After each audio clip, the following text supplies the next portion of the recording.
Magandang buhay sa lahat mga kagri. Pag-usapan natin sa video ito, shoutout sa bago at regular na subscribers. Ayan, babati daw muna si Pogi, si Buboy. Kumusta ka, Buboy? Ha?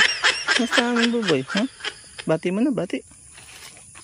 Bakit nga ba kukunti lang mamunga itong mangustin? Ayan, nakita nyo. Okay, tayo nag-vlog tayo dito. Ang dami ng laglag. Ayan, may mga buko pa yun. Yun. Ito nyo. Kukunti na nalaglag pa. Pero, ang good news ay marami ding natira.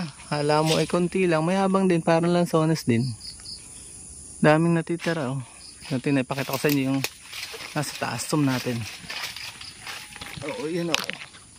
Ito yan, lito sanga. Loob na sanga. So, hindi totoo na dapat mong tanggalin yan. Sayang kasi nabunga din eh. Hindi yan totoo ha. Kayo po ay, kung gusto niyo malalaki ang bunga, pwede niyo tanggalin, bawasan. Pero para sa akin, hindi, nabunga eh. Sayang naman po. So maraming tinuturo sa atin ng mga technician, ng technology na mali. Kaya napunta mo class. Kaya tayo nagbablog, tinuturo natin yung aming personal experience. So ayan si Buboy, nangangana ng yung dragon fruit. So konti lang po talaga ang binubunga sa una. Kaya nga sabi ko sa isang vlog, farming and agribusiness ay may kaunting at malaking pagkakaiba. Konti at malaking pagkakaiba. Ano gayon? Sa farming, ang farming is not concerned sa kanyang, hindi niya main priority yung output, yung bunga. Bumunga ng iisa yan, tuwan-tuwa na yan. Yehey, may unang bunga na, celebration. Ganun kami mga farmer. Sa agribusiness hindi. Pagkatanim pa lang, kwentado na ang ginastos, ang labor, nakakwenta na kung ilang taon bubunga. That's agribusiness, how it works. At kapag ka namunga yan ng kukunting ganyan, ay medyo nag-iisip na yan kung magpapalit o may gagawin pang iba. Panay ang tuklas para lumaki ang kita. Mainly agribusiness ay mainly focus on business, meaning focus on money, on the output, while farming naman is focus on satisfaction, doon sa kanyang plano. Basta paplano siya magtanim, pero pwede siyang mag-combine. Mas maganda siyang i-combine yung agri-business and farming, pero mahirap siya talaga. Magkaiba talaga yung salitang pera-pera lang at puso. Pero marami swerte yung mga farmer na agribusiness pa. Business minded ba? Opo, maganda po yun. Pero dito nga sabi ko sa inyo, pag iniptalo, sa unang taon talagang 1, 2, 3 na butil butil ang bunga niyan. Merong wala. Merong 20 years na naghihintay. Sa isang vlog, pinaliwanag ko doon na depende yun sa variety, pag-aalaga, sa climate requirement dun sa lugar. Gusto kasi niya matutubig pero hindi babad sa tubig. Ayan, hanggang gulo noon. Matubig na hindi babad sa tubig kasi pwede siyang bumagsak kapag loose yung lupa. Kapag ang ginagamit mo abono chemical, ay hindi talaga gaganda yan. Discourage you to use chemical dahil nga po papatayin yan ang puno pati lupa. Dalawang pinapatay niyan, tatlo, pati magsasaka later on. Kaya kasinungalingan na malaking income sa una siguro, pero pag later on ay hindi ka nakikita. So yun kakaiba din ng farmer sa agribusiness.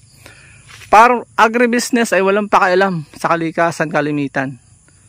Bihira lang yung agribusiness na nakikialam sa kalikasan.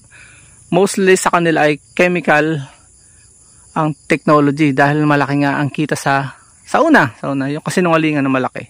Paano malaki yun sa una lang may kita, sa dulo hindi na kumita dahil sira ng lupa. So yun malaki ng pagkakaiba pera lang sa salitang ang agribusiness, at ang farmer ay concerned sa lahat, sa climate, sa ecology at sa kanyang long term goal na sustainability ang goal ng farmer. Ang agribusiness ay survival. Survival at makakumita ng malaki. Greediness yan. Maganda sana i-combine natin yan. yung puso at ano. So yun ano, hindi agad kikita yan ng malaki. Lalo na kung native ang variety na iyong tinanim. Matagal po yan. Sa mga unang 3 taon ay mahina. Huwag kang aasa ng kita. Kaya diniscuss ko yung pagkakaiba ng farmer sa agribusiness. Pero kita nyo naman ito, mahigit 10 kilo na ang isa. Minsan nagti 300 ang isa. May 3,000 nga baga. Ganun, 80. Ganun. Pinakamababa niyan 80. Ganun. Malaki kaya marami pa rin nagtatanim niyan kahit mabagal siyang kitaan. Once naman na nagsimula, naku, 100,000 po yan. So, diyan na papasok ang agribusiness kung alam mo yan. Yung principle niyang mangosteen. Napakatibay pa niya sa bagyo, kaya marami po nagtatanim. So, yun lang. Bibitinin natin. Kung mayroon pong kulang, ay pakidagdagan na lang sa comment section. At pag-usapan natin sa mga susunod yung inanin nito kung ilang kilo. Titestingin natin pagka lalambingin ko yung tatay ko para makita na. May estimate na namin sa unang bugso pa lang kasi mostly yan ay sabay-sabay pinipitas. Kukunti na yung matitira. Ayun, may hinog na nga sa dulo eh. Oh. Ayun oh, yung tamang pagpipitas niyan, pag-usapan din po natin. Palambing lang po bago tayo magtapos. Huwag niyo po sana skip ang mga ads. Magdadagdag po tayo ng mission sa buhay. Kadamay po kayo sa biyaya, sa spiritual. Dahil nga kayo ay naging partner sa hindi lang pag-skip ng mga ads. So, ang panghuli kong bibitawan, tsaga-tsaga lang sa pagsasaka. Dahil sa pagsasaka ay wala po talagang pera-pera. Yan po ay basta nakakutitap ng pag-asa, tuloy ang bangi. Kahit basa ang bunot. At sa dulo, kami po ay nag-i-enjoy sa kusang loob na bunga ng kalikasan. Ang principle behind sa nature, sa farming, ibigay mo yung kailangan ng halaman at ang kailangan mo ibibigay ng halaman sa dulo. Nang may malasakit sa kalikasan, alamin mo ang sekreto at masusurpresa ka na lang sa dulo. At talagang mag-i-enjoy ka, ibibigay niya lahat ng pangangailangan mo, lalo na sa pananalapi. Yun lang po, paalam and God bless. Please support all Filipino vloggers. Ipakita natin sa mundo na nagkakaisa ang lahing Pilipino. Paalam mo na po, antayin natin itong mga hinog. At ako malilimot pa po ng durian. Tutulungan ko yung tatay ko. Hanggang sa muli po nating informative video. Paalam na naman sa ikalawang pagkakataon.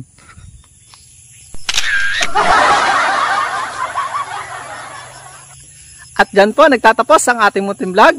Kung kayo po ay mahilig sa ganitong klaseng mga upload, at bago lang po kayo sa aming channel, huwag nyo pong kalimutang mag-subscribe. I-hit nyo na rin po yung notification bell para updated po kayo sa aming upcoming videos. Maraming salamat, bye-bye, and God bless.